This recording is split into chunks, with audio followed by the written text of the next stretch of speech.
فعن مصعب بن سعد رضي الله عنه قال رأى سعد أن له فضلا على من دونه فقال رسول الله صلى الله عليه وسلم هل تنصرون وترزقون إلا بضعفائكم رواه البخاری۔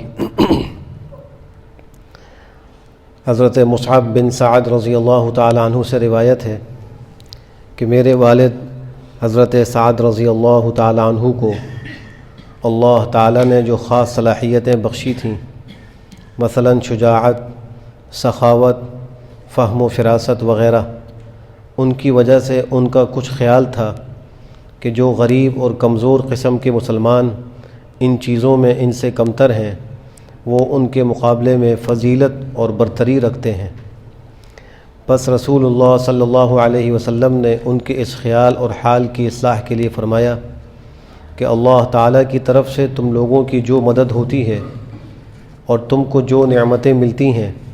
وہ تمہاری صلاحیتوں اور قابلیتوں کی بنیاد پر نہیں ملتی، بلکہ تم میں جو بیچارے کمزور اور خستہ حال ہیں ان کی برکت اور ان کی دعاؤں سے ملتی ہے۔ چونکہ حضرت سعد رضی اللہ تعالی عنہ کا یہ خیال، یہ ایک مرض باطنی تھا، ایک دل کا مرض تھا کہ وہ سمجھا کرتے تھے کہ مجھ میں جو صلاحیتیں ہیں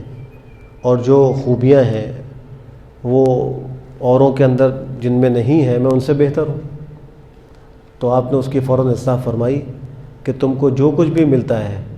یا تمہاری مدد کی جاتی ہے یا تم کو کوئی رزق ملتا ہے تو وہ تمہارے کمزور لوگوں کی برکت سے اللہ عطا فرماتے ہیں۔ بہت سے لوگ ہیں گھروں کے اندر کمانے والا ایک ہوتا ہے اور کافی لوگ ہوتے ہیں جو کھانے والے ہوتے ہیں، تو ایسی صورت میں بسا اوقات وہ کھانے والا، وہ کھلانے والا یا کمانے والا، وہ یہ سمجھتا ہے کہ میں بہت بڑا احسان کر رہا ہوں، گھر والوں کو کما کر دے رہا ہوں، ان کی ضروریات پوری کر رہا ہوں۔ حالانکہ اس کو یہ سمجھنا چاہیے کہ اس کو جو روزی مل رہی ہے وہ اس کے گھر کے جو کمزور افراد ہیں، جو نہیں محنت کر سکتے، نہیں کما سکتے، اللہ ان کی برکت سے ان کو دے رہا ہے، اس پر اللہ کا شکر ادا کرنا چاہیے۔ سنن نسائی شریف کی جو روایت ہے اس میں اس کی مزید وضاحت ہے، اور اس میں ارشاد نبوی ہے کہ انما ینصر اللہ هذه الامۃ بضعیفہم بدعوتہم وصلواتہم واخلاصہم۔ اللہ اس امت کی مدد کرتا ہے ان کے ضعیف لوگوں کی وجہ سے، ان کی دعاؤں کی برکت سے، ان کی نمازوں اور ان کے اخلاص کی برکت سے۔ تو یہ اللہ کی مہربانی ہوتی ہے۔ کبھی بھی انسان کو کوئی کمال جو اس کو حاصل ہو ذاتی نہیں سمجھنا چاہیے، اس کو اللہ کی دین اور اللہ کی طرف سے عطا سمجھنا چاہیے۔ کسی انسان کے ناکام ہونے کے لیے ایک بڑی وجہ یہ بھی ہوتی ہے کہ وہ اپنے کمال کو ذاتی کمال سمجھتا ہے، اور اس سے یہ بھی معلوم ہوا کہ جیسے ہم جسمانی اور ظاہری امراض کے لیے ڈاکٹر کے پاس جاتے ہیں اور اس سے دوا لیتے ہیں، نسخہ تجویز کراتے ہیں، اسی طرح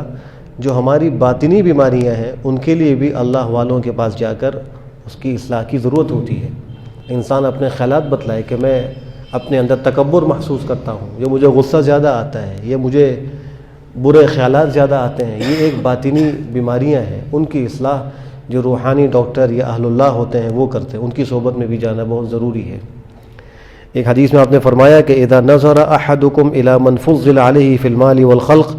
فلینظر الى من هو اسفل منہ۔ جب تم میں سے کوئی شخص کسی ایسے آدمی کو دیکھے کہ اس کو اس شخص پر فضیلت دی گئی ہے، مال میں اور جسامت میں، جسم میں، خوبصورتی میں، تو اس کو چاہیے کہ جو اس سے کمتر ہے اس کو دیکھے۔ یہ بھی بہت سے انسانوں کے اندر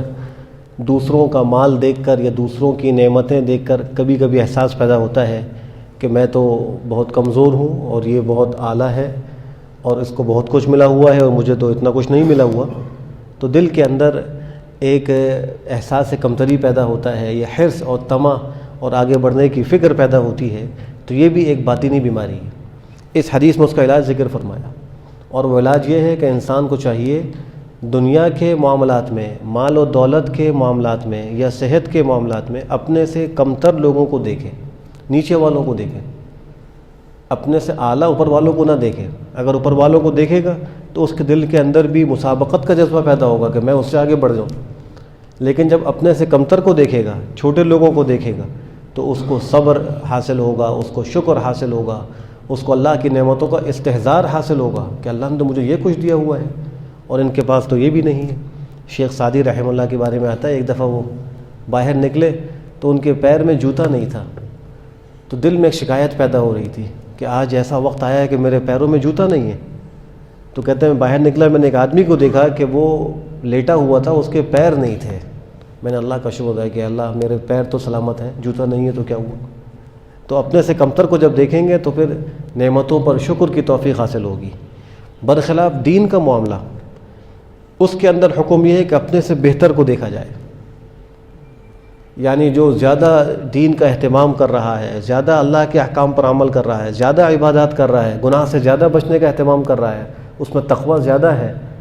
تو اس کو دیکھنا چاہیے۔ اس سے اس کے اندر آگے بڑھنے کا جذبہ پیدا ہوگا۔ اور دین کے معاملے میں مسابقت یہ محمود عمل ہے، اس کی ترغیب آئی ہے۔ قرآن کریم اللہ فرماتے ہیں وَسَارِعُوا إِلَى مَغْفِرَةٍ مِّن رَبِّكُمْ وَجَنَّةٍ عَرْضُهَا السَّمَاوَاتُ وَالْأَرْضُ أُعِدَّتْ لِلْمُتَّقِينَ۔ اور ایک جگہ فرمایا فَاسْتَبِقُوا الْخَيْرَاتِ، یعنی مسارعات کرو، سارعوا، تم ایک دوسرے سے جلدی آگے بڑھو